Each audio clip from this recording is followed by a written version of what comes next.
Welcome, everybody. Welcome to the 9th lecture in this series on global food policy and food security. As you know, it's funded by the Bill and Melinda Gates Foundation, and you are our audience, but you're a small segment of our audience today because this is a distance learning series that is linked to students in sub-Saharan Africa, South Asia, and other parts of the US and elsewhere. So when we get to the question and answers, keep it short because you will be listened to by many people around the world, and we're very happy to have this opportunity.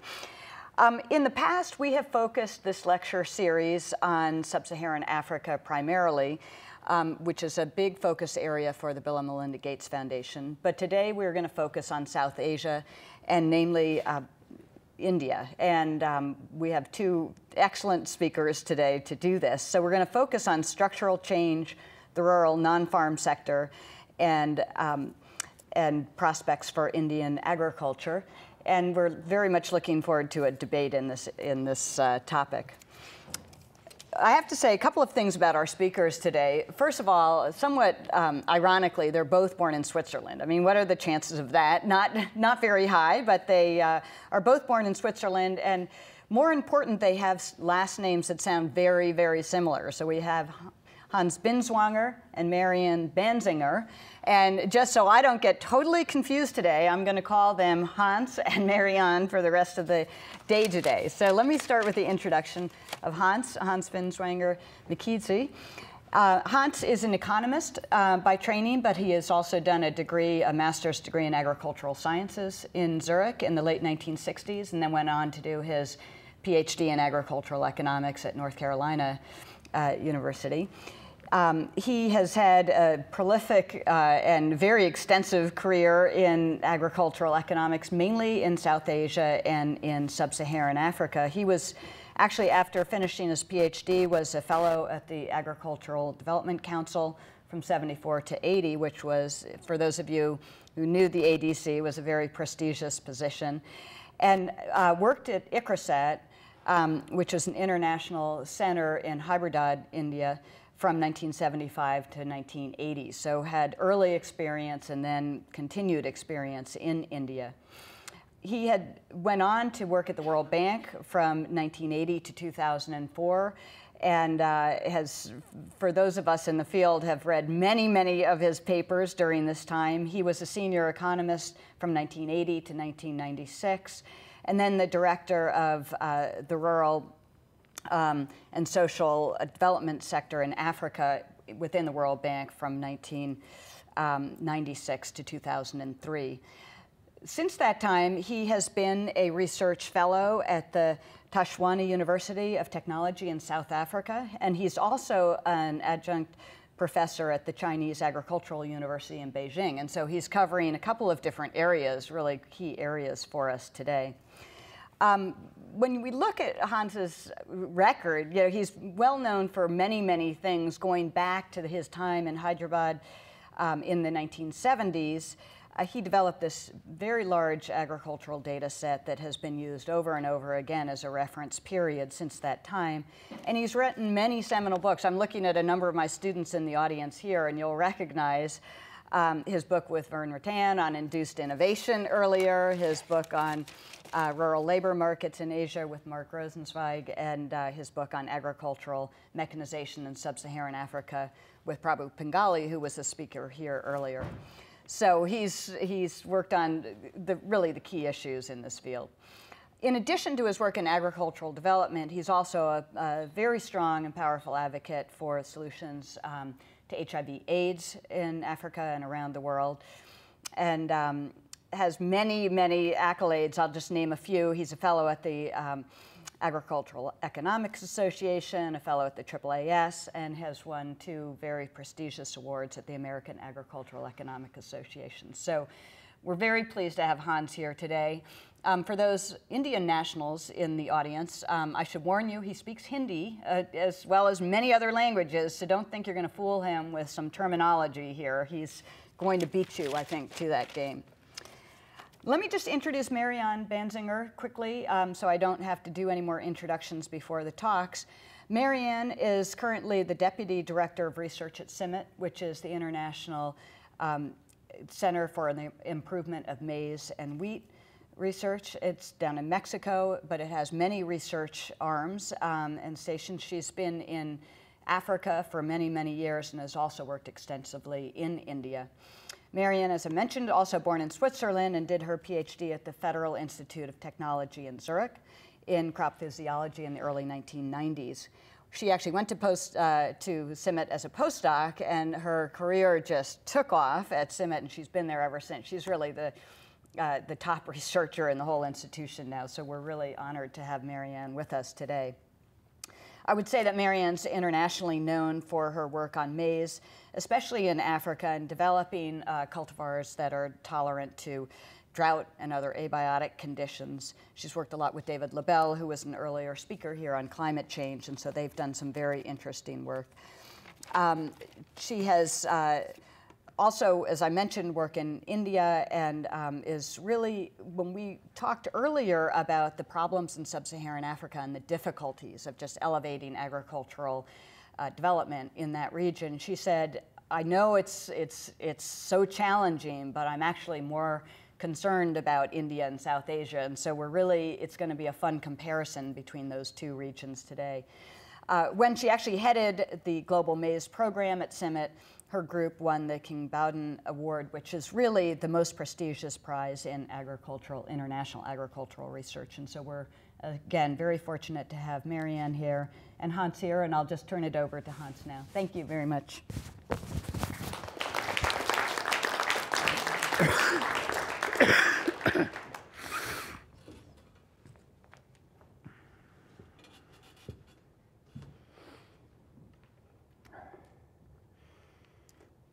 Good afternoon, ladies and gentlemen. It's a great honor to be in these august halls and talk about structural change, the rural non-farm sector, and the prospects for Indian agriculture. This is work which was sponsored by the Syngenta Foundation for Agricultural Development, Sustainable Agriculture, and the Centennial Group from Washington, D.C., and their support is gratefully acknowledged. I did a much larger study for them, which also looks at the future up to 2040 and has many other components, but I decided I'll focus on one of the key analytical elements which we did, which gives us an inkling of how agriculture might look in the future. I'll talk about rapid growth in India, slow structural transformation, a very sadly slow structural transformation. Then I try to explain why the structural transformation is so slow. I look at poverty in urban and rural areas, at labor markets, and the consequential feminization of agriculture coming from these market weaknesses. Then I'll talk about the rural non-farm sector, which is the bright spot in economic development of rural areas, far brighter than agriculture over the last 20 years. And then finally, I'll try to pull it together into a vision of agriculture and what types of policies, institutions, and program changes are needed. Now, when we look at the structural transformation, Peter Timmer just recently put a lot of work into this. I'm sure he was here and talked about it. At the outset of structural transformation, when the economies are underdeveloped, labor and economic output are concentrated in agriculture. But even at that time, labor productivity in agriculture is already lower than it is in industry. And that means that the share of labor in agriculture exceeds the share of labor in non-agriculture, exceeds the share of output in agriculture. Sorry, that's wrong. During the structural transformation, the gaps in labor productivity and in the agricultural shares of labor and output actually widen. They become much wider than before. Finally, a turning point is reached when productivities between the sectors and the shares of labor and output in agriculture start to converge. And Peter Timmer estimated this to happen somewhere between $1,600 and $9,000 per capita income in $2,000. And the convergence is really driven by rapid absorption of labor in the non-agricultural sectors and by agricultural productivity growth. Those are the two key driving forces. Now, if you look at Korea, you can see on the top the agricultural output share. Then you see the agricultural labor share coming down and slowly approaching the agricultural output share, both of them rising, and the gap between the two closing. That is data which goes to about 2002. Same here for India, but what you see is, yes, these two things are coming down, but there is no closure of the gap. So up to 2002, no sign of structural convergence. Now, in this period, you see that the agricultural share has been declining very rapidly. It's now around 15%. And what is disappointing in India is that the share of industry never exceeded 30%. And within industry, manufacturing has been less than 20% throughout the period and shows no signs of growing. And we will see that this is one of the problems of the Indian economy. Instead, what you see is the service share is going up like crazy. Now, when you look at China, the story looks superficially similar, with the agricultural share going down like crazy, but it's now only around 10% in outputs. But what is striking is that the industry share, is that the industry share has always been close to 45 and 50%. And the manufacturing share, yes, it came down after the forced manufacturing growth under Mao, but then hovered around twice as high as the share in India. So you have a much more dynamic manufacturing sector and industrial sector in general. Now, India also has a problem that its population and labor force are still growing quite rapidly, with overall population growth around 1% per year, and an acceleration of the labor force growth at 2.8%. Yeah, how can that be? It has to do with the so-called population dividend, where labor growth vastly exceeds the population growth and during the demographic transition. The United Nations project a peak of rural populations of 900 million in around 2022. That means in 2022, almost 2/3 of the Indian population will still be in rural areas. The rural labor force, because of this demographic dividend story, may continue to grow till 2045, as shown by Peter Hazel and others. So there is an extraordinary and enormous problem of employment growth which is faced by India. Now, when you look at the productivity, when the difference with China here is that population growth has stabilized, okay? And we will see some other numbers there which illustrate the difference. Now, when we look at the productivity growth in agriculture, in India, the golden age was the 1980s. That was post-Green Revolution, when the Green Revolution spread to all the regions of India. With total factor productivity growth at 2%, agricultural output per hectare growing at nearly 4%, and animal output growing also at 3.5%. And then what you see is that it came down in all three measures during the 90s, and in fact, only very recently has recovered. I'll come back to that again. Striking is the difference with China. Chinese agricultural productivity growth rate, total hectare productivity growth rates, were about 1 percentage point higher than India's for about 30 years now. That is the real enormous difference in productivity. Here you see the annual data series from Keith Fugley on the thing, and what you see is that in the second half of the 90s, there was a real slump in total factor productivity growth rate. That's when we all talked about declining productivity. But fortunately, that has increased again very rapidly. The period between 1995 and 2002, 2003 is also a more generalized agricultural crisis in India, with agricultural growth rates going as low as 1.5%, but consistently below 2%, when target growth rates are about 4%. So that total factor productivity growth have perked up is a very good thing.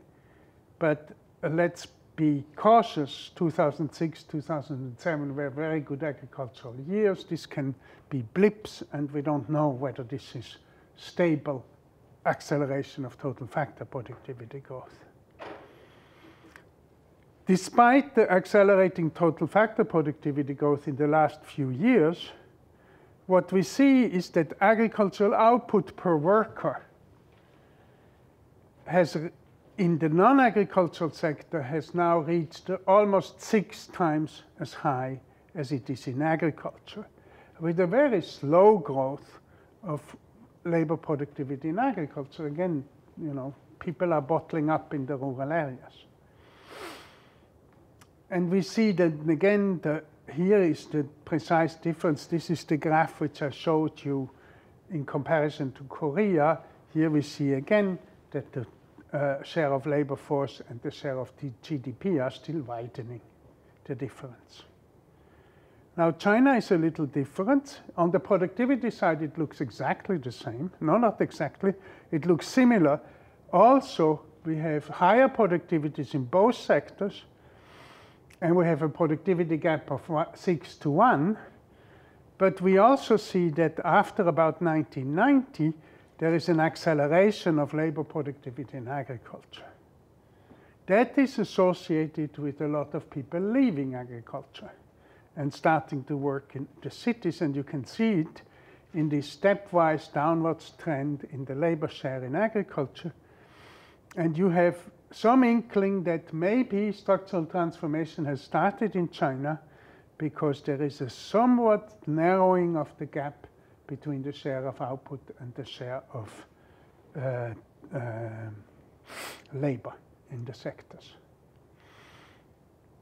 So, to sum up, in India, structural transformation has been slow, and the turning point may still be far away. That's because the rural and agricultural labor forces are still growing. Rural-urban migration is relatively slow.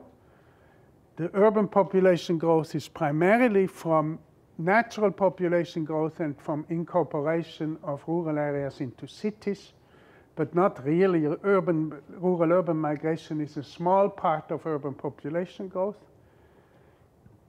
We have an acceleration of productivity growth very recently, but we still have an increasing divergence of productivity between agriculture and non-agriculture. Now, when we look at these trends and we think of agriculture has been growing slowly, productivity has been growing slowly, the productivity gap has been widening, wouldn't we expect that there should be a widening gap between rural and urban poverty rates, or rural and urban consumption and income rates? That's not the case. Instead, rural and urban poverty have approximated each other, and if we plotted it all the way to 2010, for which we now have the data, they will be virtually identical. So what's going on here? something is not right with the picture. The rural poor are not moving to the urban areas, and their productivity is lagging between the non-agricultural productivities, much of which is urban. When we look at the third row in this table, we see also that the urban-rural mean consumption ratios, they have barely budged over the last 20 years. They went up a little bit in the 1980s, but they have barely budged, and the income ratios have actually declined. So again, we don't see the trend to divergence. There's one little inkling of why that may be the case in the urban inequality data, which shows that urban inequality is increasing. So people at the bottom find it more difficult to survive in urban areas. But that's where many of the rural-urban migration would actually go, to the bottom of the labor force. So why is there not more divergence, even though the reason is that urban employment has been highly skills and capital intensive, and unemployment has been rising. There are too few employment opportunities for lower skilled people. There is rising inequality and rising depth of poverty in urban areas, and there is relatively slow urban-rural migration. Now, when we look on the other side, in the rural areas, and we look where the poor people are, we find that they are still stuck as agricultural labor. About 60% of India's poor are agricultural workers without any land. So that has stayed the same. Now, there has been a change in the drivers of poverty reduction. You saw that poverty went down both in rural and in urban areas quite significantly over the period of economic reforms. But what are the drivers? Ravalion and Tat did a very famous study where they showed in 1993 or 4 that up to 1991, declines in rural, national, and even urban poverty were driven by rural growth. So it was when rural economy grew, then poverties fell. And the primary decade in which they showed this for is, of course, the brilliant 1980s spread of the Green Revolution.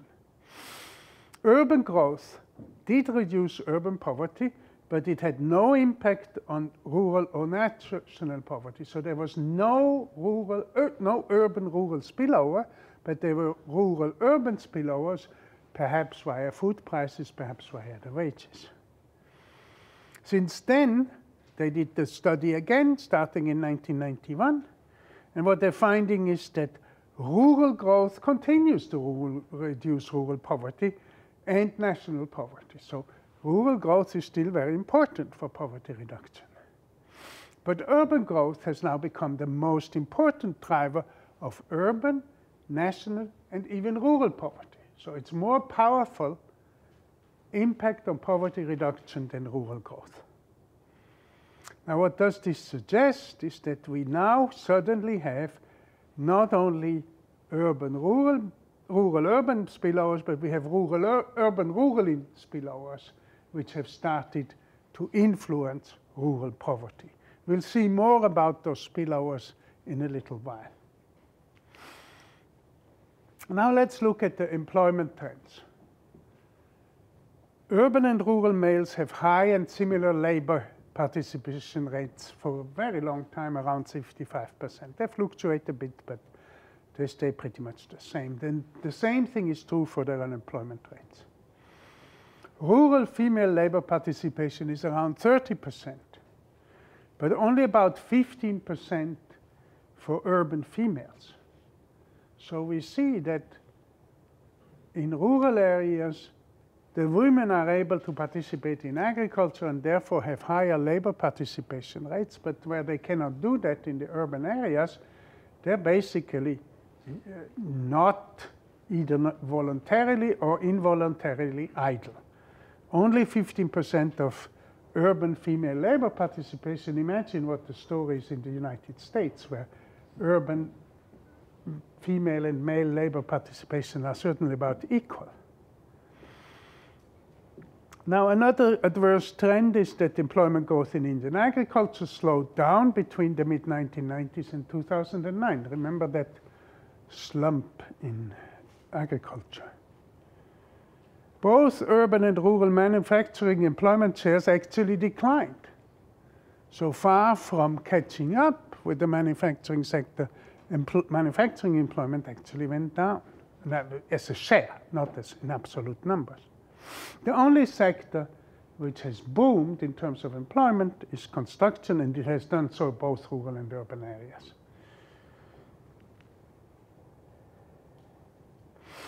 Now, obviously, women are not going to be too much engaged in construction. So we see that the women are actually forced to stay back on the farm. They can't go to the urban areas, and we will see more in detail that the rural non-farm sector is also not very accommodating. So what do? They stay in agriculture, or as we shall see later, rural non-farm self-employment.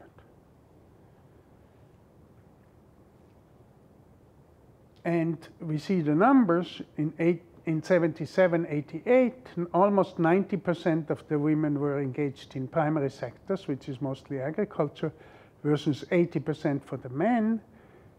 And 22 years later, this has dropped to 63% for the men and is still hovering at almost 80% for the women.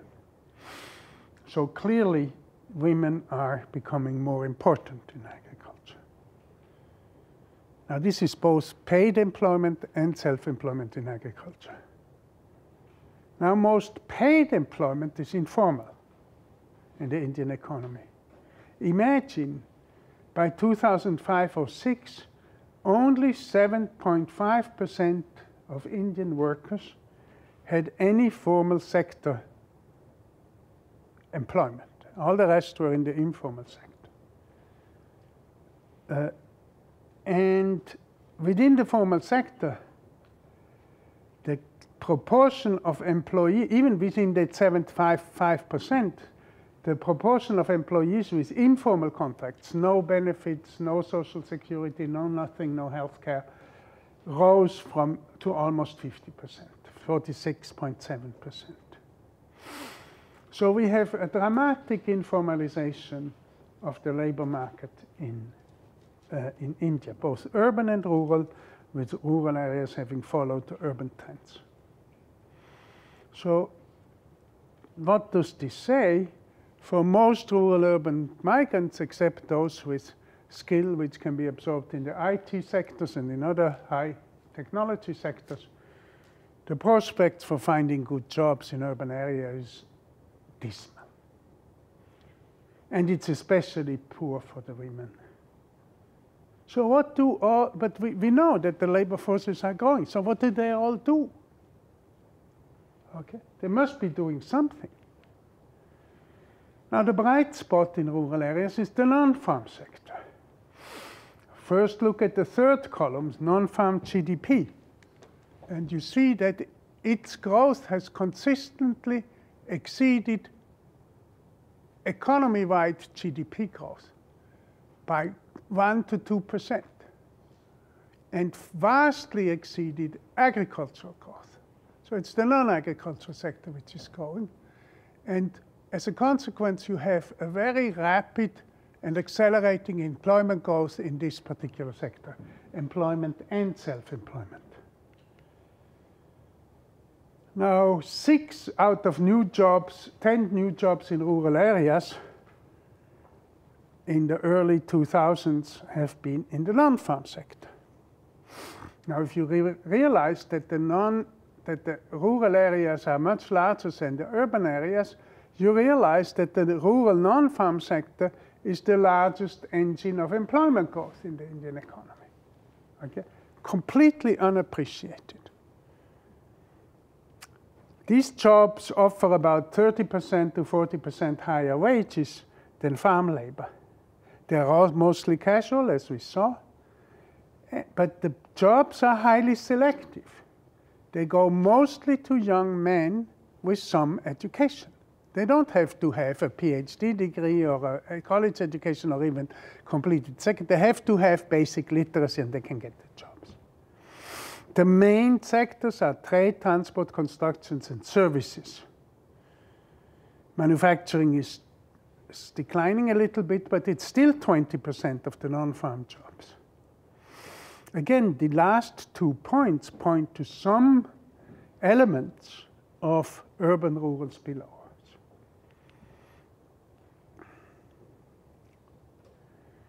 Now, in the first half of the last decade, 8 million rural non-farm self-employment jobs were created. That's half of all the jobs in the rural non-farm sector. So imagine if we were tracking self-employment numbers and we would find in the US economy that self-employment is growing as fast as wage employment, would say something wrong with that picture. 2.2% was retail trade, 2.2 million retail trade, followed by manufactured and transport. And then when we look, this is all self-employment, when we look at what are the smaller things, we find that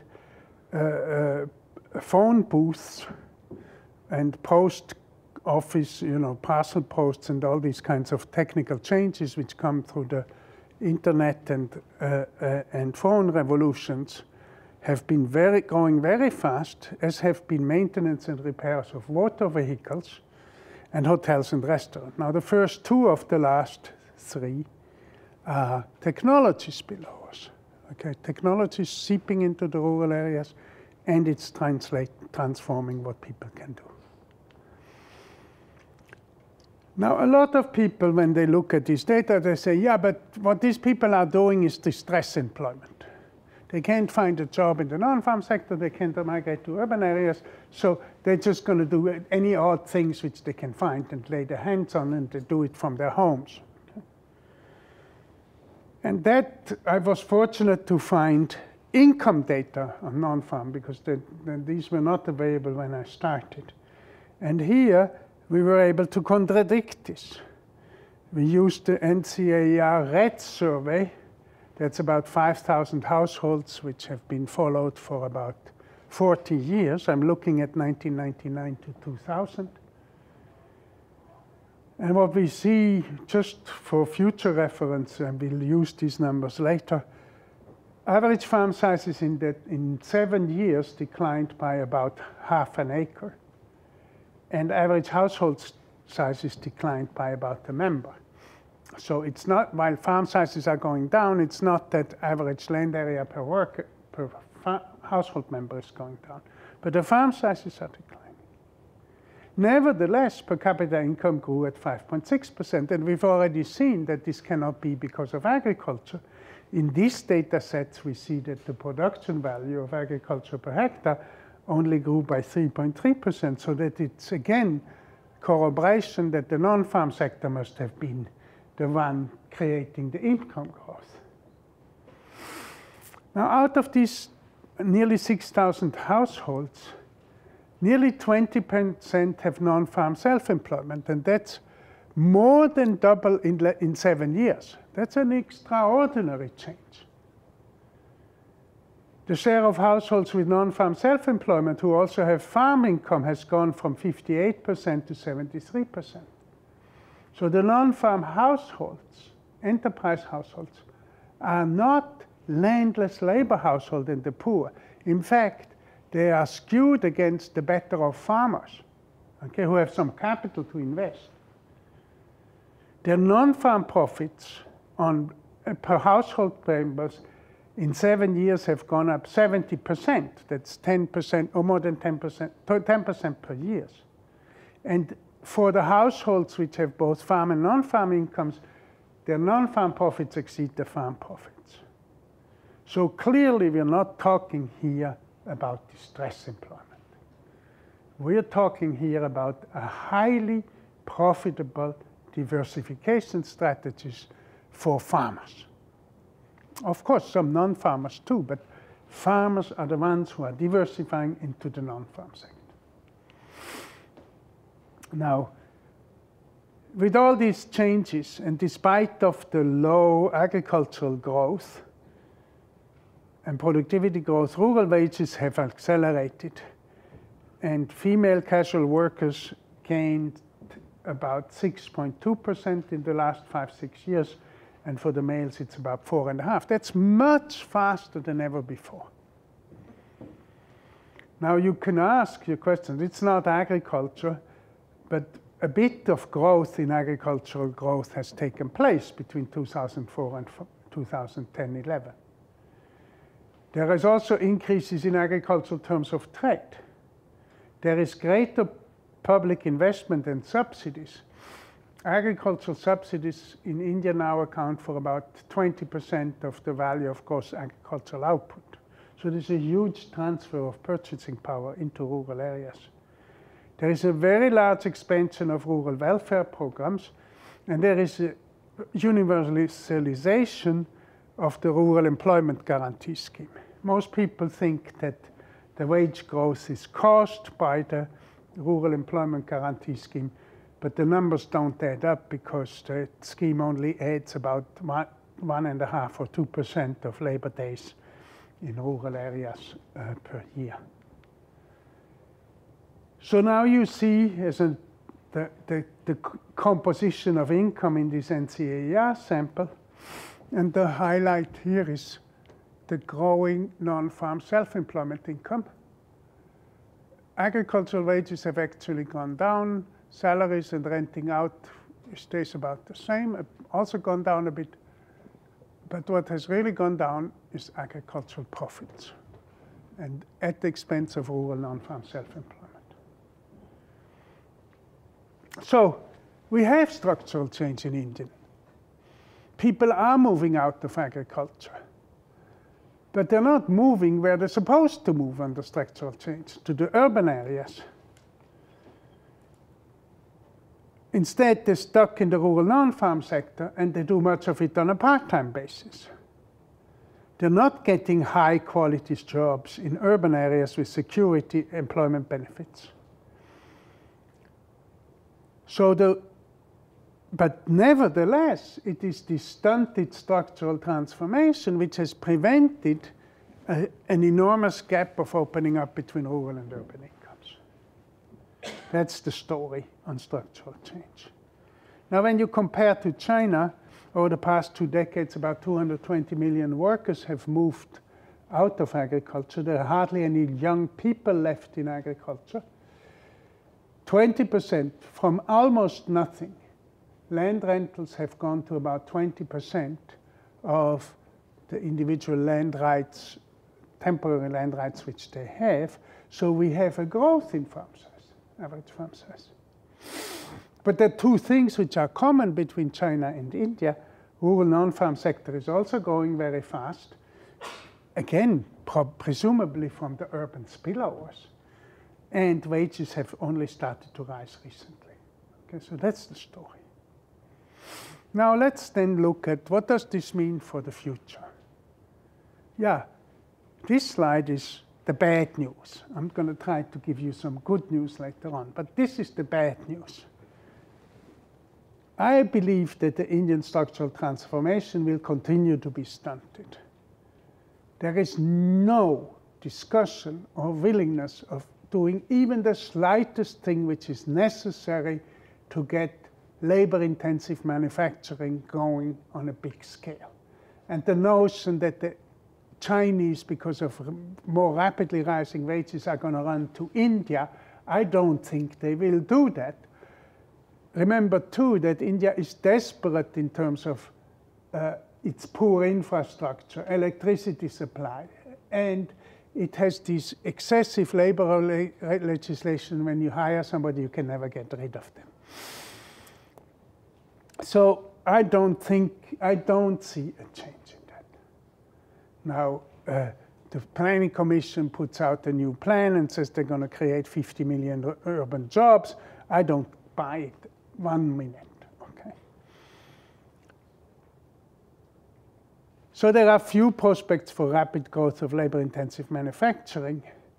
Therefore, rural labor will continue to grow rapidly. This is the projections of Peter Hazel will unfortunately come true. And farm sizes will continue to decline along with household sizes. Suppose you're stuck in rural areas.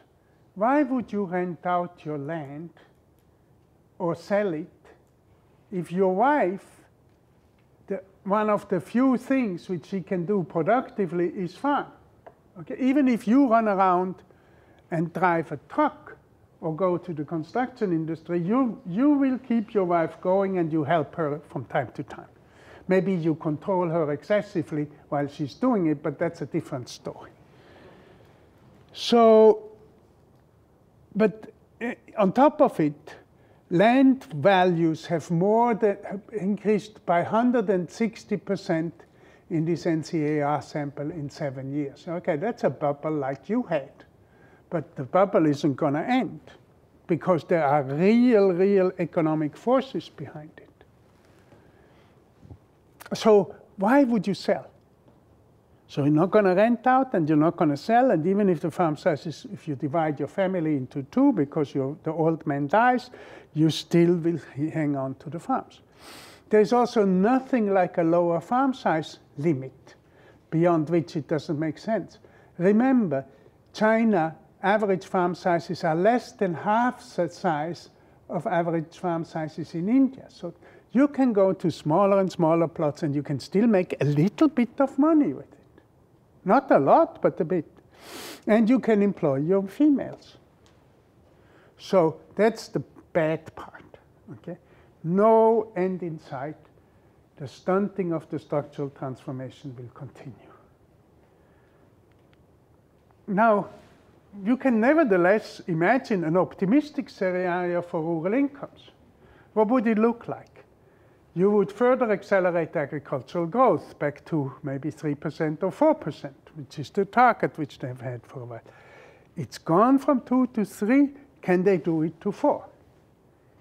You could increase prices, you can have higher productivity growth, and you can maintain irrigation growth by improving water efficiency. Now, that's a very difficult thing to do, but you could. You'll also have higher farm and non-farm wages. You saw these trends which we see. They will continue. I doubt it, because income growth in the economy is continuing. The spillover effects will continue from urban. A story which I didn't tell is that farms are diversifying very rapidly into high-valued commodities in the horticulture, livestock, and fisheries sectors. So you're going to improve your income that way. And finally, you diversify into non-farm employment and self-employment. The message which this is India is already is, but will continue to become more and more a model of part-time farming, with agricultural incomes being less than the other sources of income. There will be a small sliver of full-time farmers on the top who will be politically dominant like they are in all over the world, and they will raise havoc if prices are declining and will be politically very active. Now, the idea that these small part-time farmers will not use modern technology, I think, is also wrong. You see this with a vengeance in China, and you see it in India too. They will use modern varieties. They will use what the research system generates. They will adapt new technology. And they will mechanize. They will capture economies of scale in 3 ways: via machine rentals. They already do it for plowing and transport and threshing. They will do it for rice transplanting and for everything else under the sun when the wages rise. So the women will not, even though they work more on agriculture, they will not have more backbreaking work, because the mechanization will relieve some of the backbreaking. They will have, there is already lots of water markets in small scale. And there is contract farming and cooperation in marketing, which could grow much more to capture economies of scale in trading and marketing. And a bright spot is it's possible that by the men being gone more often and longer in non-farm activities, the women will gain some entrepreneurial autonomy in the farms, which would be nice too. But that's not sure. That's a research topic which I want to pursue with new ICRISAT data. Now, we have in the overall report, we have, in the references you will find it, and you can download it. We have a full set of policy prescriptions for the future. And we're thinking that to bring about this positive scenario in agriculture, you really have a lot your reform agenda cut out. The productivity growth, don't take it for granted that just because you had a blip in productivity growth, it will continue. You will have to invest more. You will have to have more responsive, accountable, and better financed research system. You will have to use more GMOs in order to get 4% productivity growth. You will have to larger, better financed, and more diversified and more accountable agricultural extension system. The extension system is really in terrible shape in India. India only employs 1/7 of the extension workers of China, I just recently figured out. So it's hard to see how they can do well. There is an enormous trend to mobile applications to support extension of all kinds. And there is a greater role for the private sector in both research and extension. That is happening. Many of these trends, the Planning Commission took our message and they have they have projected that they'll bring agricultural research expenditures to 2% of agricultural GDP in the next plan. I'm not sure that on extension they have taken our advice yet, but it's early days. In irrigation growth, the slowdown, irrigation growth has slowed down from 1.5% to about 0.5%. And that cannot continue. I mean, we have modeling exercises to support these conclusions. So, but there is radical change in the water administrations required which deal with canals and drainage. They are fully construction oriented, and they're the most corrupt systems of public expenditures. Canal irrigation has had enormous investments of public funds in the last 10, 15 years, and the area under canals has not increased at all. Not once. The famous Sardar-Sarovar irrigation system irrigates less than 5% of what it was supposed to irrigate 2 or 3 years ago. Okay. It's a scandal.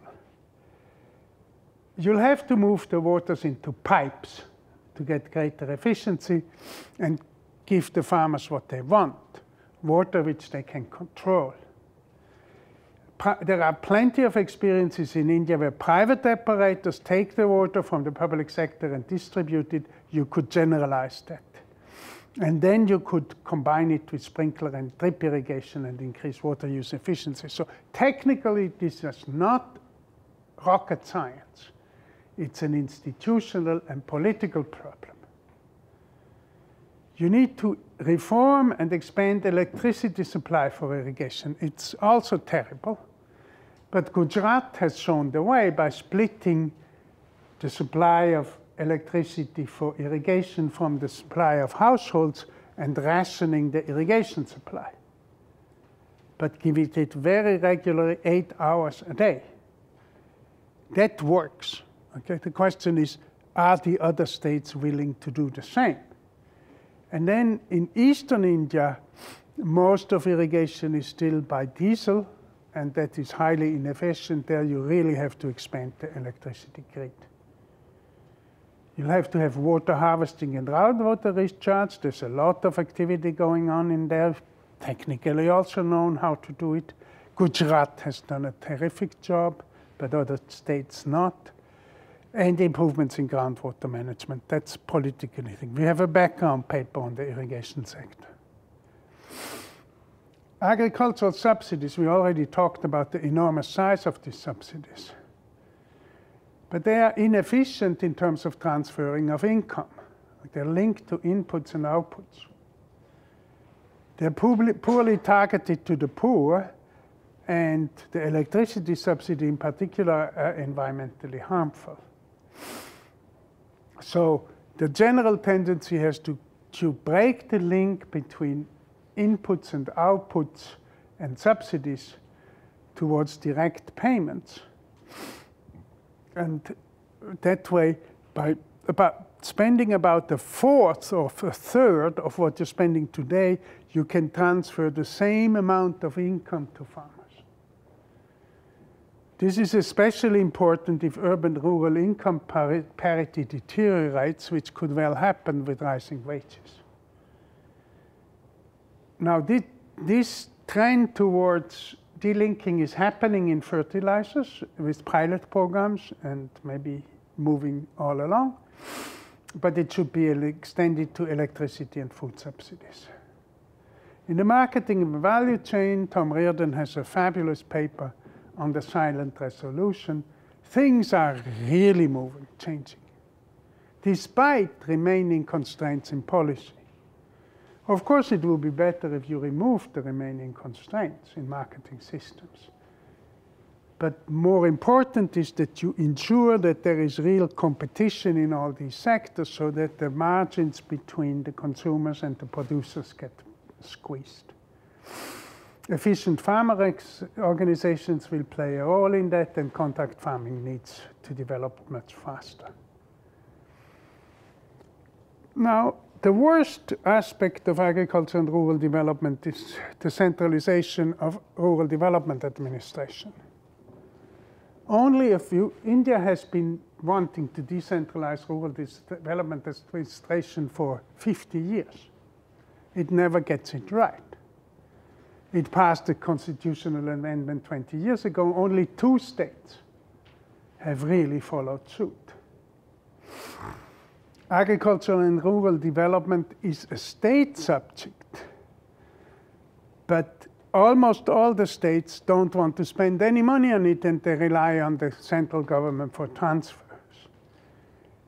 These transfers come down in very narrow silos, which are almost impossible to coordinate at the local level, and which are undermining, which lead to a highly top-down implementation architecture, which is undermining autonomy and freedom of action at the local level. Lots of overlapping programs. You have virtually no accountability to populations, and within the system even, so you have an enormous corruption and leakage of money. We have one estimate in villages. Just the corruption in the villages takes about 20% of all the money which is transferred to the villages. It is hard to see how the huge agriculture and rural development agenda can implement in this way. Again, here there is a radical difference between India and China.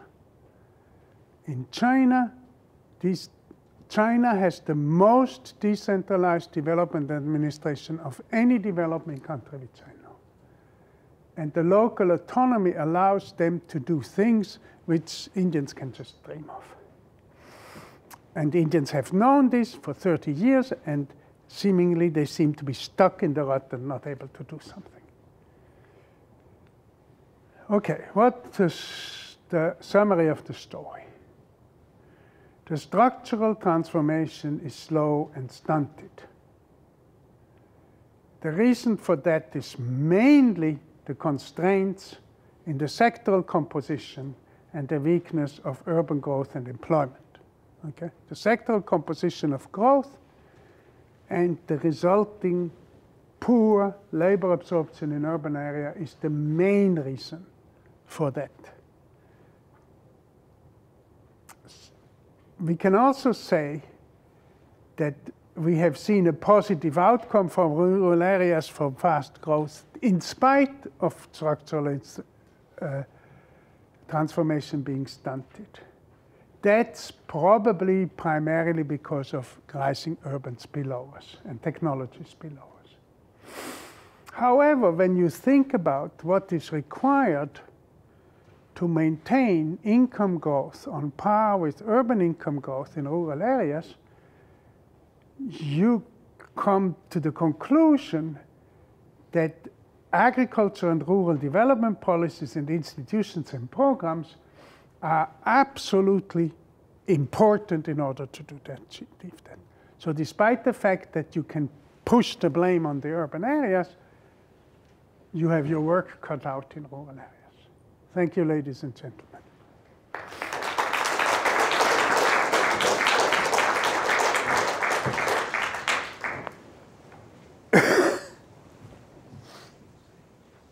This is for you. Thank you, Hans. Well, good afternoon, Ross, Wally, Hans. Thank you very much for the opportunity to discuss this most insightful paper. And listening to it, even more reading it, and I read it 3 times in order to really get all the caveats, there is very, very little to add, except maybe to ask what are the perspectives for the next 40 years. And Hans, you gave already a couple of those perspectives. One thing that I really liked about the analysis is that it shows that structural transformation doesn't follow a recipe. And sometimes you cannot even, particularly in the future and looking back, you can't necessarily say, was it good or was it actually bad? And Hans and I know that more than many others, given that we come from a country where smallholder farming is rampant. And that's Switzerland. Switzerland, I think few of you know that once in the early 1800s was actually called the poverty house of Europe. There were collections made and donations made to help the Swiss in the mountains. Transformation came, like in the example of India, from increase in non-farm rural income, cottage industry, around watchmaking, around cloth industry. And I think Switzerland was, for, even when I went to university, accused of not having adequate agricultural productivity growth. If you look back now, you could ask, was it good or was it bad? With that, I don't want to cynically glance over, I think, the many challenges that India faces, but I do want to highlight a couple of things in terms that they may seem like concerns, but they could also turn out as opportunities.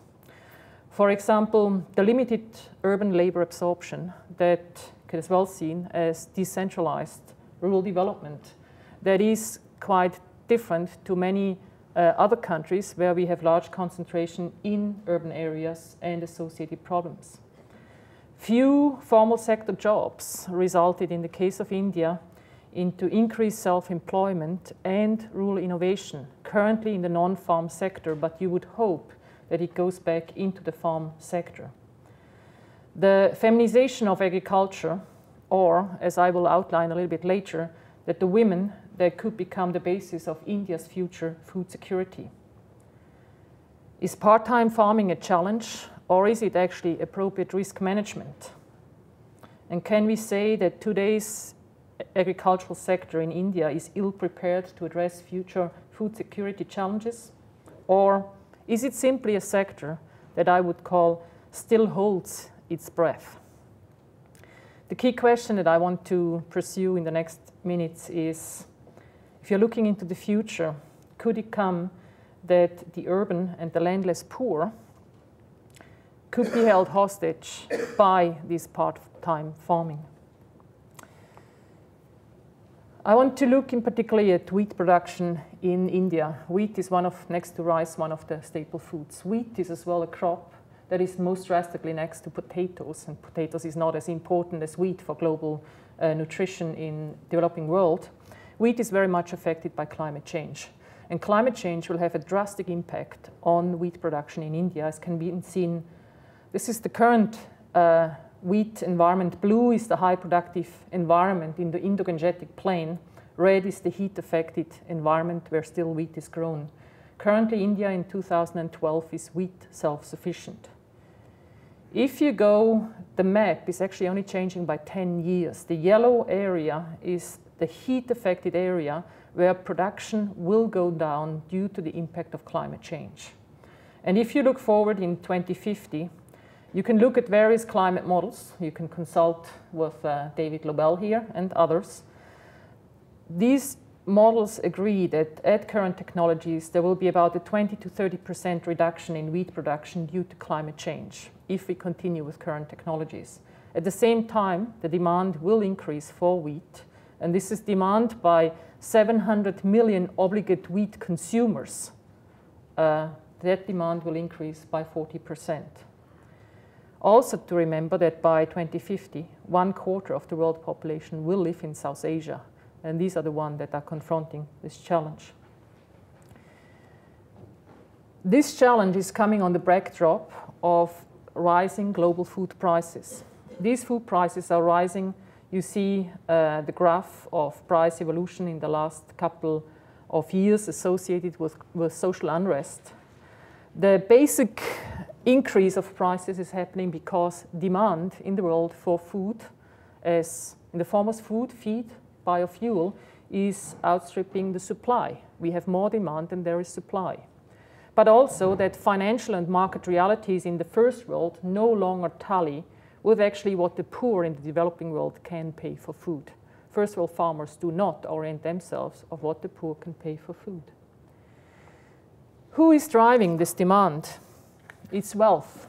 It's actually happening in the same country. Those people that manage to come from the poorer level and become mid-level, mid-income people in India, in China, 1 billion each, the proportion of that moves up in the economic scale, they all at once have a much greater demand for food staples because they start to consume it as eggs, milks, and meat. And as a result, prices are going up, and they are affecting the poor in the very same, the lower level in the very same countries. Biofuel, at the moment, today, green, so-called green ethanol, uses grain that could feed 350 million people. It's half of the wheat consumers in the Indo-Gangetic plain. And if it were not enough, do we have peak oil? Well, at least we have a concern about our fossil fuel use, and it is a driver linked to biofuel on food price increases. Fertilizer prices are associated with it. They are going up. With that, the profitability and agricultural production is going down, and I think we see some of those impacts already in the developed world. Overpumping. In India, 175 million people are sustained on water that are not replenished. However, for farmers, there is good news. For farmers that the previous presentation was concerned about and the agricultural sector, because high prices are good for farmers. However, if you look at the other parts of the poor, and that is the urban poor or the landless rural poor, the question comes, and this is an estimation, it's very difficult to make price predictions for the next 20 years. This is a price prediction from Oxfam that think that food and energy price related inflation will likely exceed the income growth of the urban poor in the next 20 years. As a result, what will happen is that the food price increases will push net consumers, those that purchase food, back into poverty. This is what happened in Bangladesh due to the food price spikes. They may not be determining, but even if we look at the long-term trends, food prices are going up very, very strongly, likely more than income increases of the urban poor. In this instance, what you see is before the food price increased 50% in Bangladesh, the consumption or consumers spent about 1/3 of their income on staples, wheat and rice in this instance. as food prices went up, that proportion increased because they wanted essentially to fill their stomachs. As a result, expenditures for non-staple plants, fish, meat, and others, education, health, went down. That is what I mean with driving people back into poverty. So if we are not delivering on supply or not coping with the demand, how much would we have to increase? How much more would we have to produce?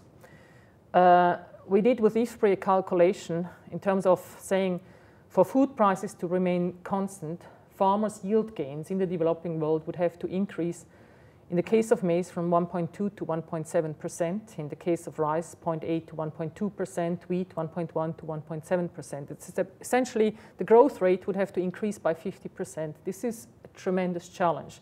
In particular, if you try to do that on essentially the same land area with less water, less nutrients, less energy, labor, and as climate change. And as we have the widening of supply and demand, the more we delay such investment, the steeper will be the challenge to succeed. In the case of wheat, and coming back to wheat, there are certain conceptions in our mind about where the productivity increases will come from. We often think of Canada, Australia, Argentina, France, Germany, and say, well, or Russia, they can all increase production of wheat. The question is, do they? In farmers in Canada and the US, for them, wheat is nothing more than a rotation crop. Canadian farmers cannot plant canola after canola, even though they would like to do so for economic reasons. They have to put the wheat crop in between, but the profits are marginal, even at the currently high prices. On the other hand, you have farmers in South Asia where we hear they could increase productivity. Yields are low, 2 tons. They could go up to 4 tons. However, they are affected by climate change impact, and they are affected, or are they affected by the small land holdings? So where will the productivity increase coming from?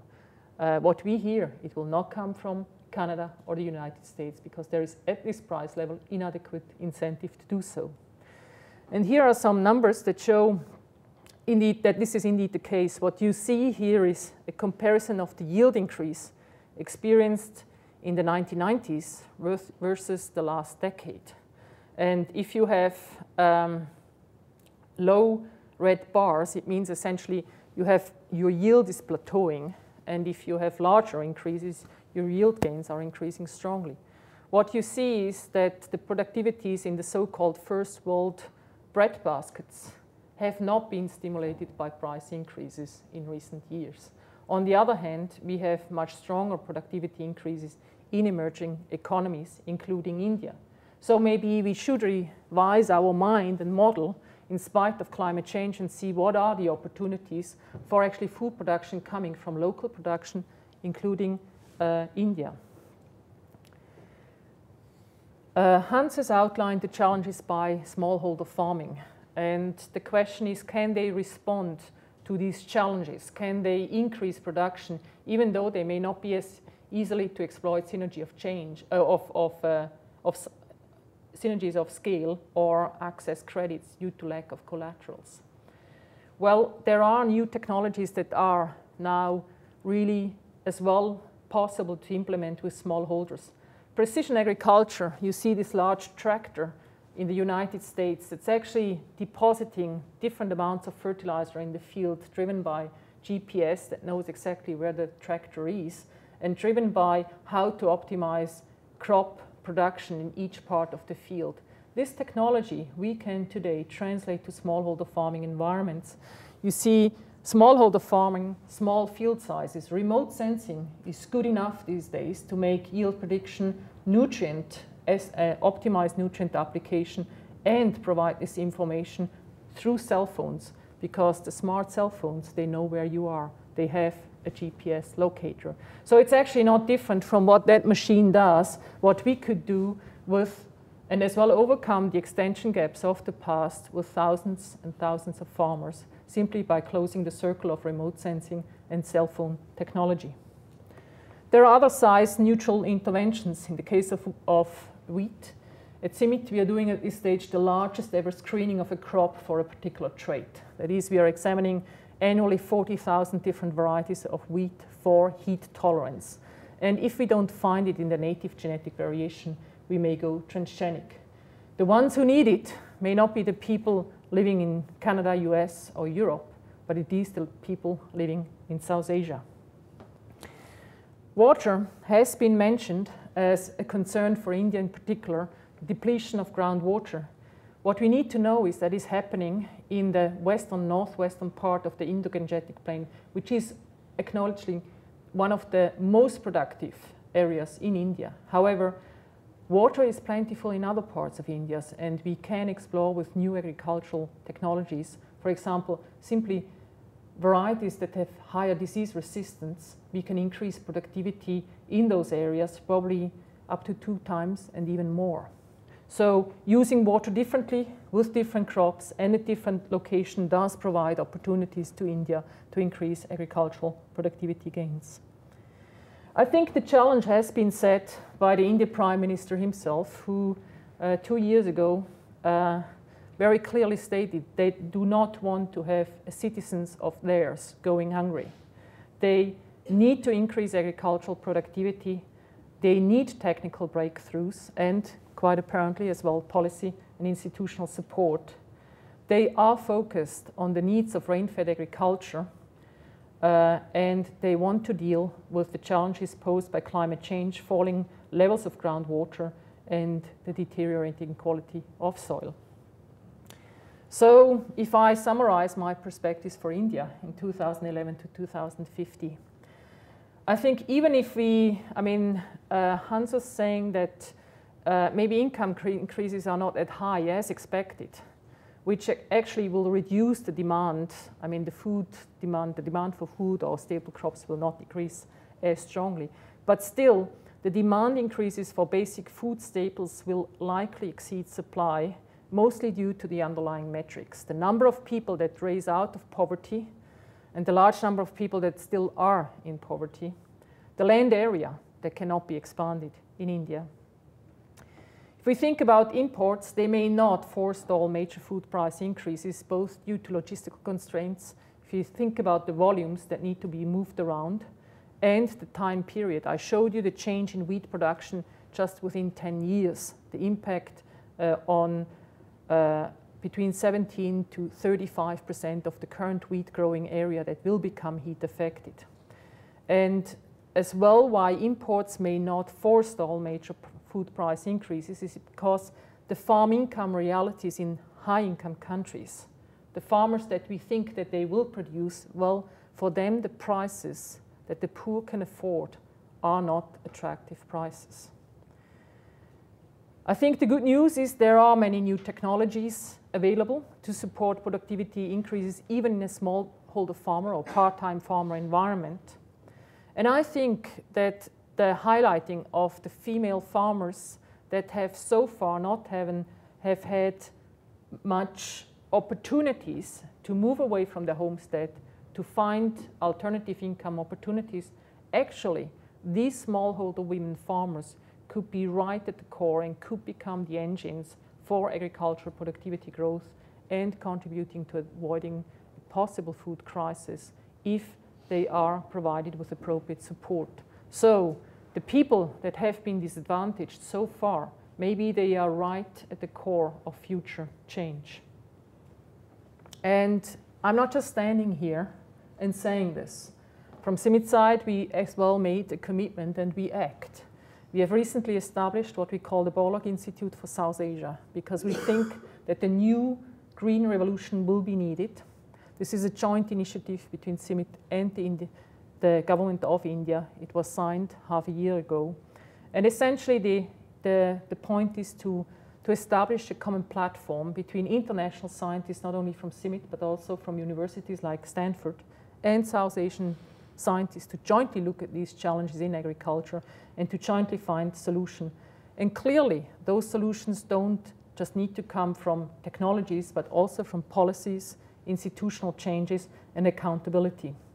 Why is this important, and why did Ross say that actually I find it more challenging than what I have experienced in Africa? It's very simple. 1 billion people already now live in this region it will be even more so in 2050.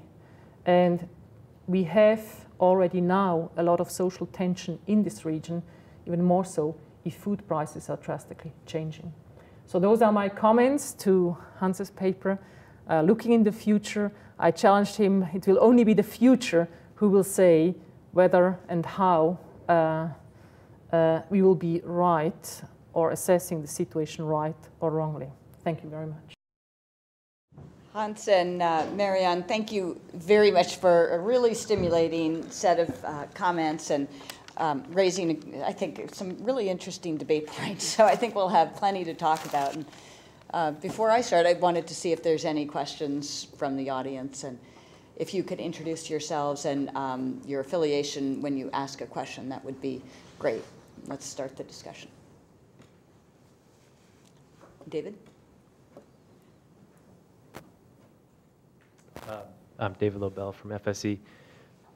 I just wanted you guys to talk maybe a little bit more about the recent changes in food security. I mean, you mentioned two trends that seem, well, you mentioned a bunch of trends that could be affecting it. One is the incomes, but the other is the gender issues and the feminization, and another is the mechanization, which probably has a lot of effects, but one of them is probably really reducing energy expenditures in rural areas.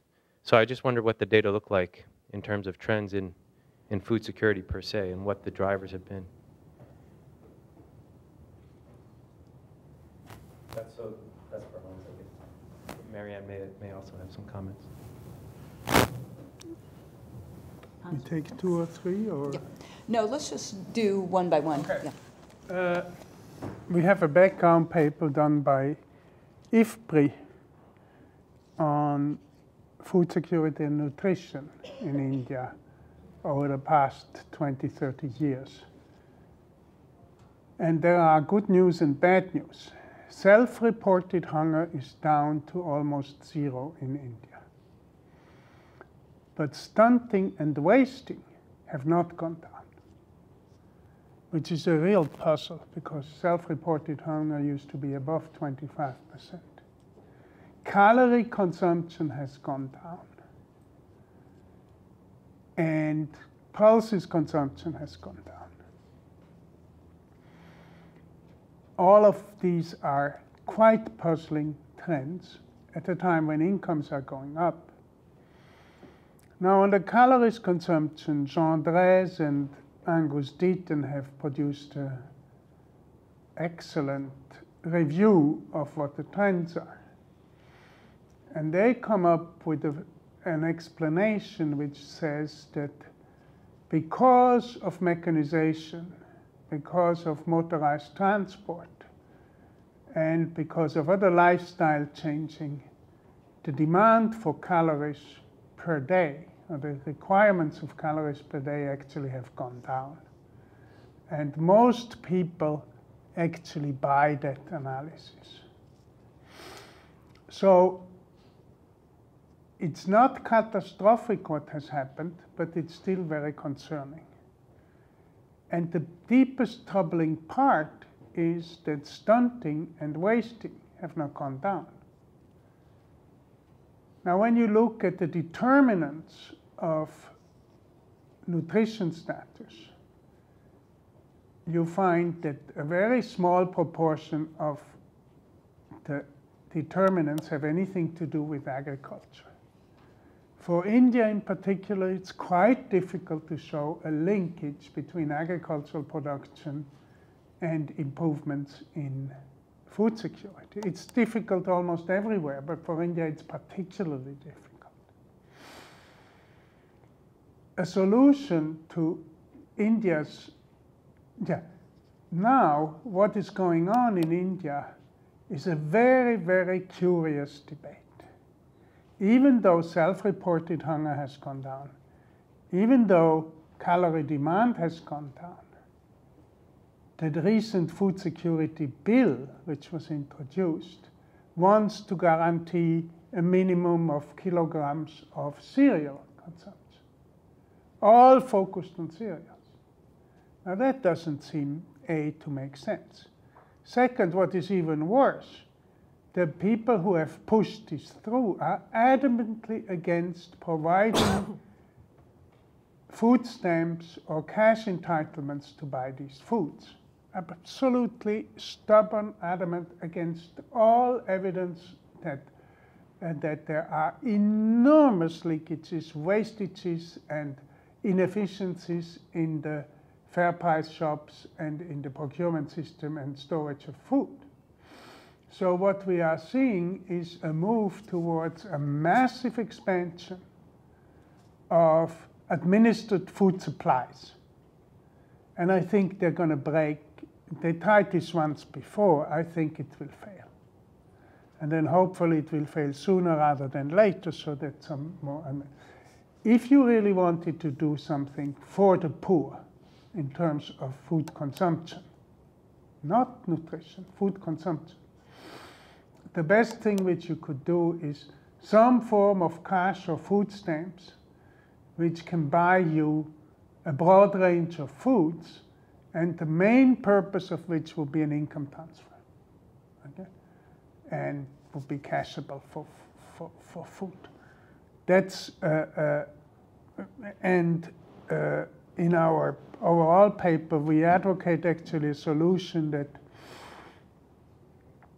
there are enormous problems with targeting of such food subsidies. So we are proposing that the targeting should actually be done by excluding all those who are identifiably non-poor. That is, people who own cars and motorcycles, who have a regular job and pay income taxes at a certain rate and so on. Those are much easier to identify than identify the poor, and then exclude these and have everybody else have the subsidies. The other component of improving food situation is sharp improvements in the early childhood and nutrition programs. They're still in very bad shapes, even though the country has an Anganwadi in every single village. I mean, it is amazing that with all the emphasis which they have put on early childhood food and nutrition, they haven't made more progress.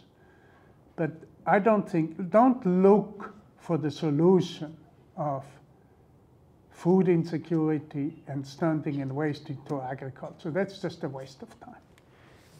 Okay. Can I just follow up quickly? You had mentioned the diversification into high-valued crops that was going on, particularly with smallholders, and I was wondering if that was actually improving some of the nutritional outcomes.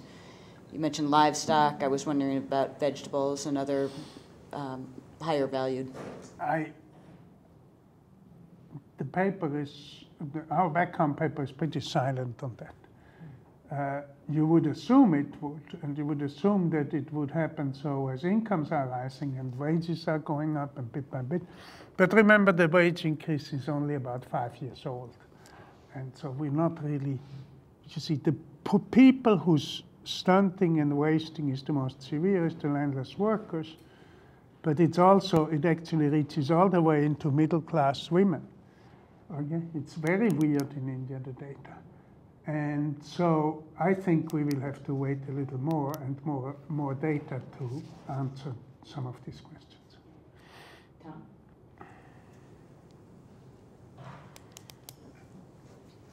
Tom Hurdle, Purdue University, visiting FSC this year. Yeah, I wanted to prod Hans a little bit on a couple of points. One, on water, you seemed quite not explicitly, but implicitly optimistic. More irrigation, of course, more water for agriculture. Yet, you know, I haven't studied the issue, but look at the Marianne alluded to a study, the overdrafting that's already occurring. Increased heat is going to require increased water in agriculture just to maintain current levels of productivity. The urban areas expanding. It just seems like a water crisis waiting to happen. Of course, efficiency could increase, but that will only increase if the institutions are reformed and people start paying a real price for water. So I'd like you to talk a little more about that, the water issue, and then time permitting, I wanted to prod you on the services manufacturing thing. Again, drawing on Marianne's comments, Switzerland's doing very well with the service economy. India, is India possibly blazing the way to kind of sidestep this frustrated industrial sector and move directly to services? What are the prospects there? Okay, now I forgot the first question. Water. Okay, the water. Look, 175 million of people who depend on water which is depleting, that is less than 15% of India's population, okay? So the absolute decline in water tables is an extremely important problem, but it's not generalized. And there are vast areas of India where the opportunities for increasing groundwater extraction has just been scratched. Everything from Bihar to West Bengal and into some other areas has plenty of water to be extracted without adverse effects. And those are areas which still have to benefit from significant improvements in infrastructure, in agricultural services, and where some of the improvements are only now taking place, which should have taken place 20 or 30 years ago. In canal irrigation, the wastage and losses are staggering, and the inequities. Technical solutions are known, and I cannot imagine that India will just sit back and let it happen again and again without, at one day, making serious water reforms in the irrigation bureaucracy. And then when you look at groundwater depletion, Gujarat is a dry land state by and large. It has significantly increased irrigation over time and reduced groundwater depletion by water harvesting. The increase in irrigation doesn't come at all from the Sardar Sarovar project. It all comes from minor irrigation, from one of the best programs to promote sprinkler and drip irrigation, from massive programs of water harvesting, and from really being serious about these things. So the notion that the problems of declining groundwater tables cannot be solved at all or mitigated, I think is just wrong. We have examples from India where this is happening. Question is, will these things be generalized? So I'm more optimistic about water harvesting, groundwater usage, and things like that than improvements in canal irrigation, because I think the political constraints to that are almost, and the corruption going on there, and the rents being extracted are so enormous that that the political constraints to doing anything is, but they will have to act. They can't let it go. Especially because in our modeling work, we are actually finding like that the food balance of India, with this enormously rapid population growth, now enormously rapid income growth, and a very fast population growth. You know, diets are changing. We're expecting in 2040 about 30% of food consumption to be just milk and milk products. Yeah, but where is that milk products coming from? They will have to use some irrigated land to produce fodder, okay? So there is competition between the high-valued commodities and the traditional land uses. So there is both increasing demand of food grain, as she has shown, coming from the income growth and the continued population growth. And there is problems on the supply side, even if you ignore all of the climate change. Okay? We haven't done much about incorporating the climate change. And we're predicting that India might become a net importer of most of the foods by about 2025 or something like that. Now, that generated a lot of howls in India, but we'll see. I'm glad that our specialist on wheat and maize agrees with us. Before we move to the service sector, Marianne, do you want to say anything about the area? Yeah, I mean, to me the question is how will the transformation happening? I mean, if I go to the India smallholder farmers, actually what I see is not women. I see at the moment old people. And women are not visible. They are there, but they are not visible, for example, in extension activities, knowledge interchange activities. So once the older generation is too old to do farming, will then the women appear and get access to, for example, updated know-how and technologies? And the second thing is, given that their spouse may be engaged in off-farm employment, is farming actually occupation, or is it an agricultural enterprise? Is that, I mean, we see the same problem in other countries like Mexico, South Africa. You very often find these remittance-supported or off-farm supported agricultural enterprises not being very effective because they are not agricultural enterprises. They provide the food for the family, they provide high-value crops for sale, but what they don't provide is staple crop for sale. So the question comes, who will produce the staple crop for, or the cheapest food for the largest number of people? Where will that come from? What you can say, well, maybe there will be fewer production of that and more production of high-value crop, and with that they become lower-value crop, and actually we will have a diet change. It's very difficult to predict, but at this stage I think the biggest challenge is, I mean, after decades of low food prices for staple crop, the challenge at this stage is how to stimulate decentralized local production of staple crops. Decentralized because it makes supply more stable. Just let me add something. One very positive trend is female education. The gap in school attendance between boys and girls in India has been closed. And there has been a huge withdrawal, there have been a significant withdrawal of women from the labor market in the last 5 or 6 years. And when you look at the data, it looks like they're actually gone to education. So I think it stands to reason that some of these young women, once they become farmers, they will also act quite differently than their mothers. Okay. Now let's talk about services in manufacturing. If you look at the US and the service industries, you find two trends. You find employment for highly trained people at extremely high wages and things. But you also find an enormous amount of McDonald's kind of minimum wage employment. Okay, so in India it's the same.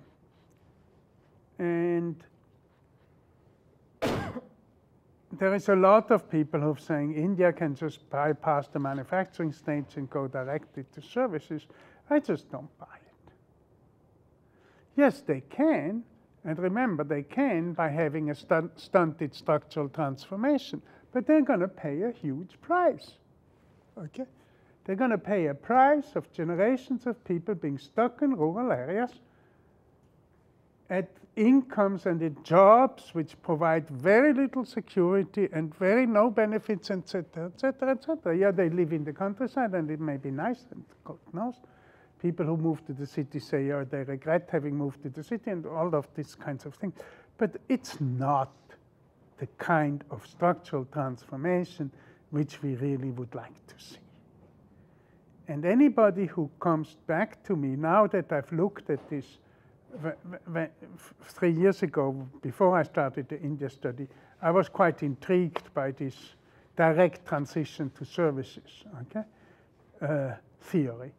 But I'm now absolutely convinced that it's not going to go, that it's not a good thing. Okay? And India's, you know, now, unfortunately, I am very pessimistic about anything happening to change that. So that's why I'm arguing, even in agriculture, bringing about the kinds of changes which we're talking about, let's say, in decentralization and in the water sector, is going to be extremely difficult to achieve. But we got to try. What else can we do? We can't crank manufacturing up in India, and I'm sorry, the Chinese jobs will not go to India, or only few of them. Scott. That was a nice segue, because I actually happen to really disagree with the very last sentence that you said. I'm Scott Roselle from Food Security and Environment and works on China. Because, I mean, I think at this point in China's growth, unskilled wage is rising faster than GDP, twice as fast if it follows the same path as the other East Asian countries. That means it's going to be doubling every 5 years. So I agree, with the next 5 years, next 10 years, the jobs are going to trickle out. But 10 years from now or 15 years from now, there needs to be, for the world to keep low-wage manufacturing there needs to be 300 million jobs moved out of China. And the question is, where can they go? I mean, they can either be dispersed across the rest of the world. They could not move, and we have very high, we don't have low-wage manufactured goods anymore, or they could go to India, because India is really the only country which is large enough to absorb the absolutely enormous manufacturing base that China has at that unskilled. So doesn't India see this? And I mean, do they, or are they so pessimistic that jobs won't move there that they aren't moving? But it seems to me that what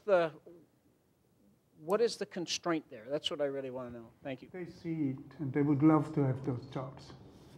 Although, even if you look at it, there is still a group of people who are saying, yeah, but these are not the kind of job which we would like to have. The South Africans have the same attitudes. I mean, they're just completely bananas. Yeah, they have 25% to 40% unemployment, and they don't want those jobs. Okay, I mean, you must be crazy. I see two major constraints. The Indians can do anything in manufacturing they want to do. They can do cars, they can do computers, they can do anything. They can do textiles and anything. It's not a technical issue. They can even manage the logistics, although not as well as the Chinese. But they can. They will learn how to do that. The place where they cannot make hardly any change, the two. One is electricity supply and services, water, electricity, and transport. They're really stuck. They talked about public-private partnerships for 10 years. It ain't happening, okay? They have policies, but they don't implement them really effectively. And it's going at a snail's pace. The second thing is labor regulations. Nobody is able to touch the labor regulations. Anybody who tried was out of government, poof, the next day. So if you can't change your labor regulations, you know, why would the Chinese go there? I mean, better to go to Swaziland or to, gosh knows, maybe Nigeria, or where they may have labor regulation but nobody cares, or God knows. You know, you don't need to put up with the nonsense which you have to put up in India. So that's why I'm very pessimistic. And you know, my co-author on all these studies is, on the overall study, is Kirit Parikh, and he basically thinks there's reforms of these labor regulations, you can forget it. Interesting. Yeah, in the back. Hi, my name is Melissa Rodi. I'm a graduate student in environmental engineering. And I was wondering if you could shine some light on something I've been having a hard time understanding. You know, essentially all the water crisis that's happening in the northwest of India has been perpetuated from food policy, food security policies, and the promotion of very water-intensive food grain crops in some of the driest parts of the country. And I find it really difficult to understand why politicians in the central government haven't been able to make that connection, and maybe putting some policies from the top down to move more water-intensive crops to water-rich areas like Bihar and northeast India, like you mentioned. Everybody talks about it. Everybody agrees it should be done. It seemed like a non-brainer. And then I looked at the comparative advantage, the cost of cultivation studies. They suggest that the Punjab continues to be by far the lowest cost producer of rice and probably wheat too. Now, you can't move against comparative advantage. Okay? Now, you can argue the Indians make it worse by procuring more food in the northwest than doing it elsewhere. But in the meantime, procurement in other regions has also increased. And if they go through with the crazy food policy they are now advocating, it will happen everywhere. Okay. I think there is something about the northwest of India, which even though they're depleting the groundwater and even though there's a thing, it is an incredibly good environment for growing rice and wheat.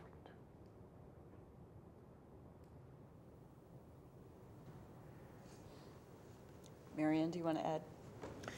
Well, I would say the change will happen. The question is when. I mean, the awareness is clearly there. If at the moment the incentives are not strong enough for it to change. I mean, if you look at the map of India, there are so many other places where agricultural production can, I mean, if there are investment in those areas, I mean, I think it is, the question is how do you get the air out of the Coke bottle? You can't suck it out, you pour water in. And the same thing is, there is so much focus on this issue, and such a well-known issue, this groundwater depletion in northwest India. Well, what about we put the similar emphasis on actually increasing production someplace else and essentially work them out of business by increasing productivity in the other areas. I mean, to get excited about that this is happening. Well, if it becomes unsustainable, I mean, to produce, to get rice irrigated, it will stop. It's not nice, but I think our focus of attention should be on the productive changes in other parts of India, including Bihar and many other places. I would agree with that. Don't try to stop the Northwest from producing it. Try to get others to become competitive. Raleigh? Wally Falcon from FSC. We talk about productivity increases and yield increases and where is the grain going to come from. Marianne, from a CIMMYT perspective, when you look at corn and you look at wheat, what's on the table? What are we likely to see in the foreseeable future? Is CIMMYT simply running to stand still in terms of yields, or are there some large gainers out there that we might see in 10 or 15 years? I mean, maize or corn is clearly the green revolution crop currently. I mean, it's just tremendous how that crop is expanding. It is the biggest, I mean, production crop in the world. It will become in the developing world by 2020 in terms of the volume of production. It's essentially non-stoppable, and however, the demand is so huge that actually even with tremendous growth rates, it's still not enough. The issue is that people do not like to change from wheat and rice to maize, even though the poorest do. There is a lot of blending going on, that maize is blended into rice or into wheat in order to make food cheaper. So there is a transformation in fruit priorities going on, even though, like in many societies, they are very well established. On wheat, if you look at global wheat yields over the past years, you really see almost like a broken stick. And we do think that this, or at least my interpretation is, it's a combination of a heat impact, and David analyzed this in more detail, but also, I mean, profitability impacts, that it's simply not a profitable crop anymore compared to other crops. So production is going down. We have, at the moment, we are really determined to make that change by analyzing of why this is happening, change as well in terms of saying, can we make wheat a more successful crop in terms of optimizing its productivity? Clearly, I think at the moment, or from our perspective, the challenge is that wheat in particular, and that is as well why I outlined it. I mean, there are so many preconceptions. There are preconceptions that it's produced in the north automatically. Well, if you look at the economic reality, it isn't. There's a perception it's only, first of all, countries who eat it. Well, that's wrong. It's as important a food staple in South Asia, and actually in Africa, it's currently the crop that has the highest, or the food that has the highest growth rates. And there's a lot of unhappiness associated with it, expressed in food riots. And if you look at all the food riots that have happened, actually those around wheat has been the most prominent. North Africa. Those lines that I showed in those peaks, those were the lines associated with food riots around the food price peaks in wheat, and a lot of the North Africa riots were because of that. Imagine that to happen in South Asia. Imagine that to happen in, increasing the tensions between India, Pakistan, other countries in South Asia. I mean, that is a little bit the spark in the dynamite. In the center.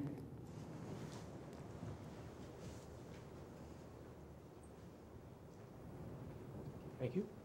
George Fauner. You both referred to the role of the private sector in agricultural research and the development of the agricultural sector. Private sector is a pretty broad brush. Can you describe what you would envision as a positive contribution to solving these kinds of problems coming from the private sector? I think you should. We have lots of private sector collaboration that goes from large multinationals to small companies. I think private sector is ultimately out for efficient approaches, and that's the good thing. And as a result, they are a large part of the solution and have already contributed, particularly in India, to solutions. However, the private sector will not orient themselves towards the poor and what the poor need. And so that is where the public sector need to say what are interventions that will have a high leverage on development. And again, some of those interventions can go through the private sector. I see at this stage the private sector in India is actually waiting very much for the public sector to make certain technical breakthrough in the case of agriculture. And one example is in maize. The maize crop is the fastest growing crop at the moment in India in terms of area and production. But all the private sector investment is oriented towards the irrigated areas, producing maize, essentially feed on unsustainable water. They don't go, there is hardly any private sector crops or seed grown targeted in rain-fed areas, or there are varieties that are targeted at rain-fed areas. The reason is an adaptation gap, and that is where, for example, they look towards CIMMYT and say, can you overcome that adaptation gap? It has gone so far that we have formed last year a consortium with Indian seed companies. There are at the moment 37 members to it, and the approach is simple. They define the priorities in terms of where they see a business, and we collaborate with them on more effective breeding in terms of we do the tricks and they do the evaluation. So I mean, they help us sorting out. So it's a collaboration that is happening. These are all small local seed companies where we share our competencies, but also where from our side we are completely focused towards the private sector of what they are most likely to pick up and bring to farmers that are currently not reached by improved technologies.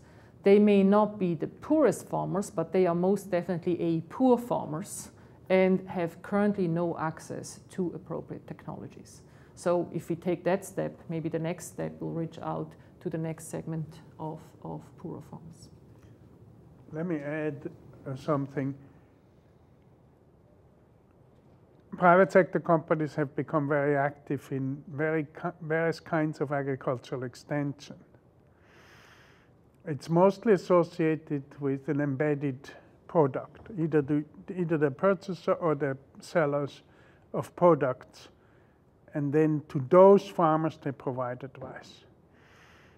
And there is a wide range of forms in which this is happening. And my impression is that this has gone beyond sort of the odd example which you can find. It's really scaling up. The caveat is that as in terms of plant breeding and these other things, they're going where the payoffs are. So they're going to the larger farmers in the well-endowed regions. And the not so well-endowed regions and the poor farmers are not getting the help. Okay, so again, here there is a judicious division of labor between public and private sector needed, and it's possible that the public sector can withdraw from certain areas where the private sector is particularly active and concentrate more on the areas where the private sector is not. Don?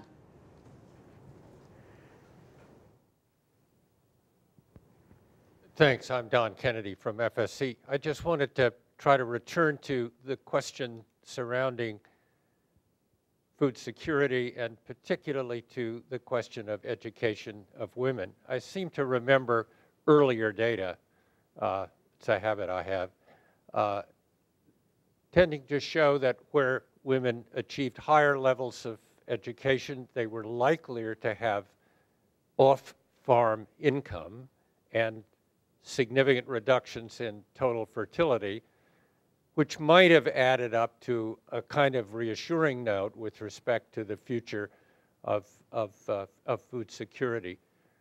Have those data been gathered on a continuing basis, and do they have any reason for hope?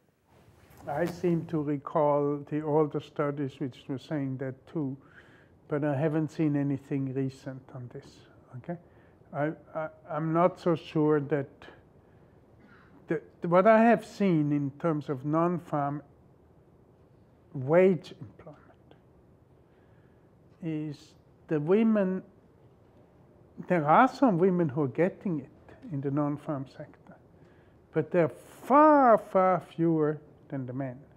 And it's obvious there is often a mobility requirement which the woman cannot fulfill. So I'm not sure that this can be a generalized solution. What is more important is there's a huge self-help movement for women in India, which is assisting women to get non-farm self-employment. And that is a gigantic movement.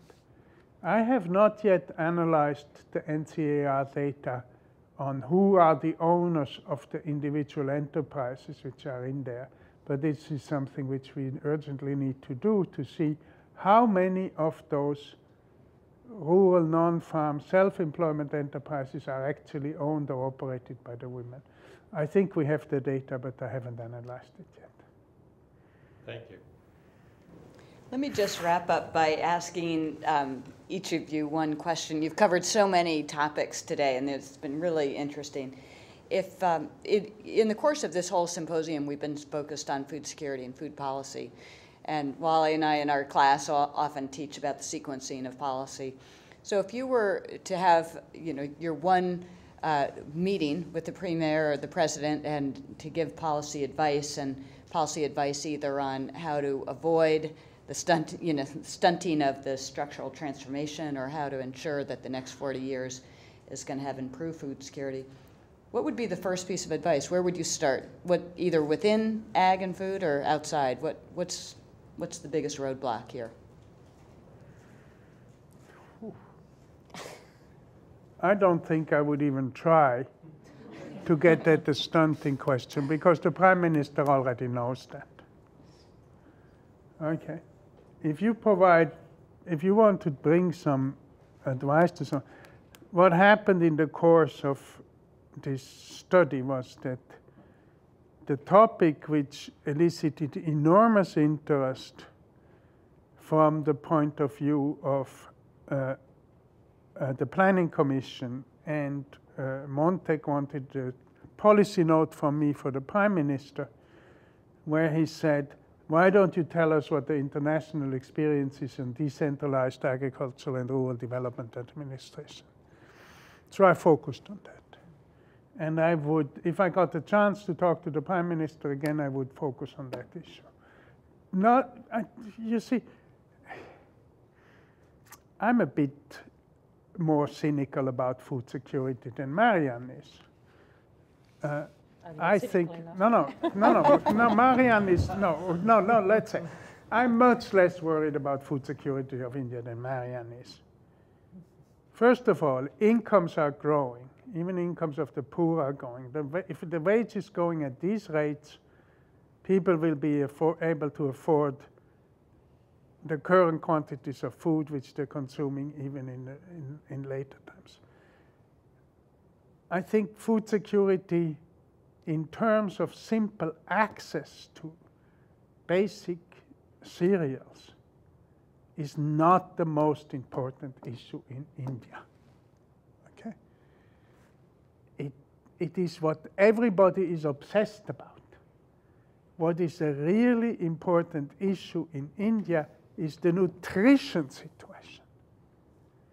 And no matter what you do, there is no evidence whatsoever that by increasing food supply or supply of cereals significantly, you're making a serious dent into stunting and wasting. Okay, that's my bottom line. So I know if India were ever to have to import 60 million tons of rice and wheat, there would be a huge political crisis and a brouhaha and all of this, and we would all convene all over the world, running around and talking about it. But so what? They will find it and they will buy it and they will do it if they have to. Okay? So it's not a topic about which I get particularly excited about. Okay? I get excited about the fact of extreme undernutrition and malnutrition of a third of the Indian population. And that amount of food grain production in India isn't going to solve it. It's a necessary and helpful thing. But the real action have to come somewhere else. Marianne. It's not an issue where the food is coming from. It's a question of at what price. And I think for that we have, at this stage, inadequate knowledge about how that will affect the next years to come. I mean, it will always be difficult to model it, given a whole range of factors. But, I mean, the issue is not the focus on to say, well, the poorest can afford maize, let's produce maize. The issue is about if the maize price doubles and the poor already spends half of its income on food, that everything else will be driven out of the portfolio that that person affords, including malnutrition. I mean, the poor has an imbalanced diet. They eat too much calories. Why? Because it is the cheapest food.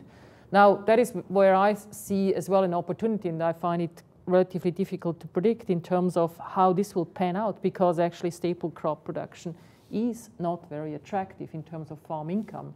So, for example, with a lot of focus on higher value crops, is there actually a diversification of crops happening in the agricultural sector to the benefit of nutrition and lower prices of those higher value crops like pulses and so on. But I mean, the example of Bangladesh that I highlighted shows the attention on the staple crops. It is simply the incentive in terms of what comes first for the poor. And in many instances, it is about filling the belly, whether it's healthy or not. I would never promote it as a healthy food. It's more in terms of saying there is that much demand and we need to meet it. In terms of what would be the advice, I think the question is whether you're a Democrat or a Republican.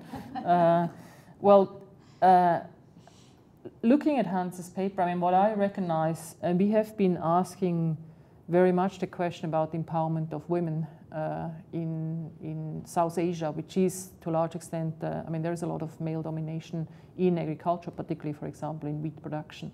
And I think what you have outlined to me, Hans, is just how crucial these women are. They're currently, due to lack of other opportunities, are actually at the same time have an extreme potential for really be at the core of future development. And if we focus on them through a wide range of interventions, or it could be variable interventions, there is not one golden bullet, that you could probably have quite a high impact both on income of these women, on wealth and other impacts on family, children education and so on, but also on the production for India. Whether we need to be concerned or not, I mean, ultimately the future will show, but at this stage, there are too many factors that are congregating in South Asia, from water resource scarcity, increasing energy, fertilizer prices, the large subsidies of fertilizer that's happening. A lot of the productivity growth in the past years is due to subsidized fertilizer. It is not sustainable. What if all at once those subsidies are no longer affordable? What if you have major changes all at once, you set back the whole economy at the lower level, or agricultural production at the lower level? So I think we have to do some more metrics and find out. But then I think the future will prove whether we are true or not. Well, I invite all of you to join us for the reception, and especially for thanking Hans and Marianne. Thank you.